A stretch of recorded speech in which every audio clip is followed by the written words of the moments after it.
소리를 따라 간 곳엔 스님이 나무에 매달린 줄 위를 올라타고 있는 모습.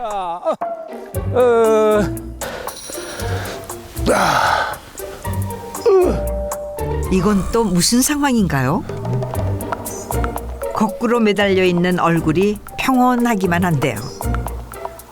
몸을 좀 정화시키고 몸을 좀 편안하게 하려고 기본적인 요가 운동하고 있습니다. 자, 63빌딩으로 올라갑니다. 어이야, 차차. 한 칸 더 올라갑니다. 어이야.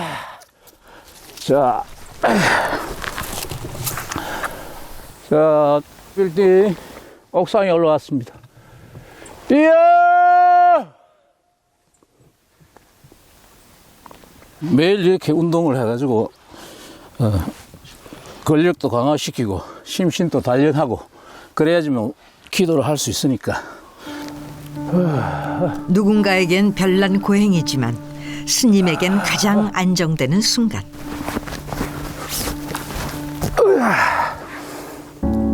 보기만 해도 불편한 자세가 해웅 스님은 그저 편안하답니다. 중력을 거슬러 오직 자신과 마주하는 시간. 플라잉 요가를 수행한 지도 어느덧 15년 차랍니다.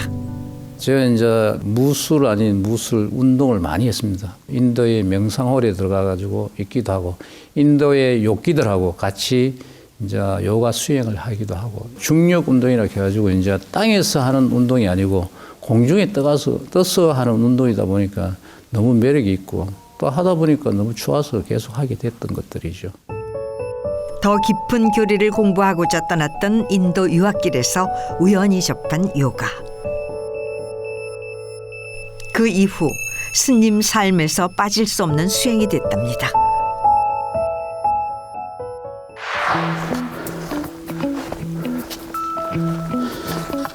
어이, 천천히 와, 해추야. 천천히 가야지. 어이, 같이. 산중 훈련을 마치고 한참을 걸어 도착한 곳은 공사를 하다만 한 가공을. 아이고. 창고에 짐이라도 풀려는 걸까요? 익숙한 듯 안으로 들어서는 해웅 스님. 요사체입니다. 요사체. 임시로서는 요사체. 여기서 기거하면서 자기도 하고 동양 가는 식당에서 밥을 먹기도 하고 이런 곳입니다. 외관은 평범한 창고 같지만 속을 들여다보면 전혀 다른 공간이 펼쳐집니다. 식사까지 모두 안에서 이루어진다고 하네요. 그날 오후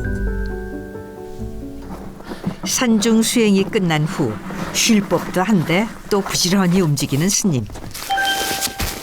이번엔 공사 현장을 방문했는데요.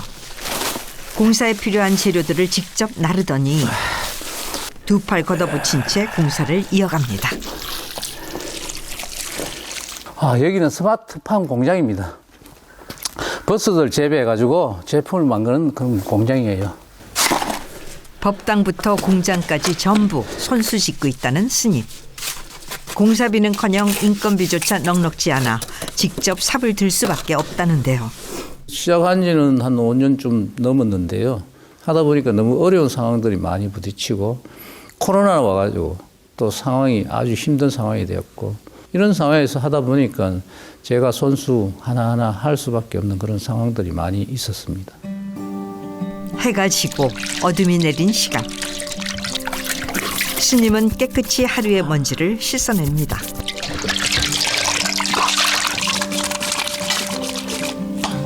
이걸 스킨이라 생각하고 화장품이라 생각하고 세수를 합니다. 아따 시원하다. 이거. 그런데 또 주섬주섬 옷을 챙기는데요. 스님, 아직 일정이 남아있는 건가요? 해도 저물어 가는데 대체 어딜 가려는 걸까요?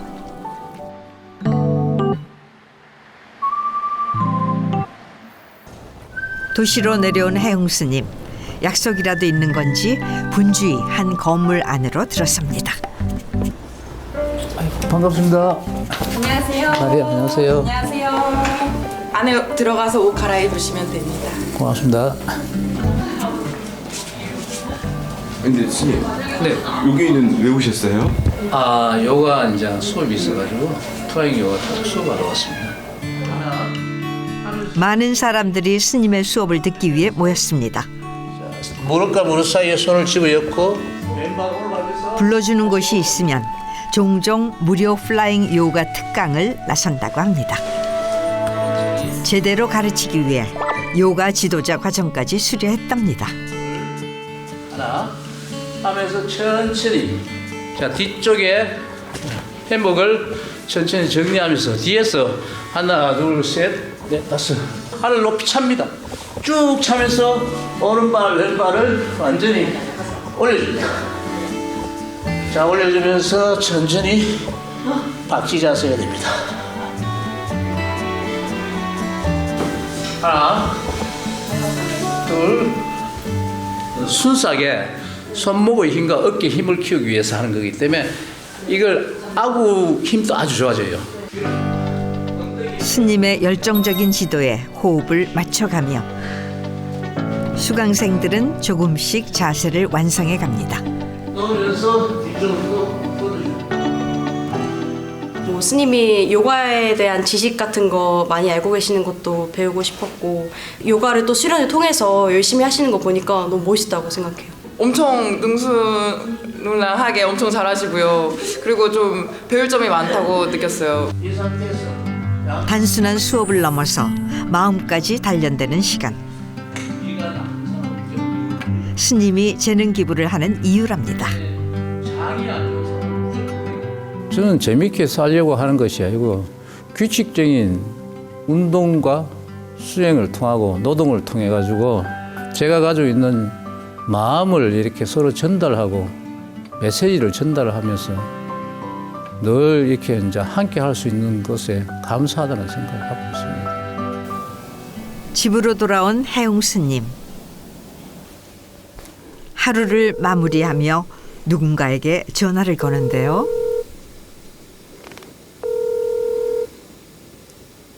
예, 엄마는 괜찮아?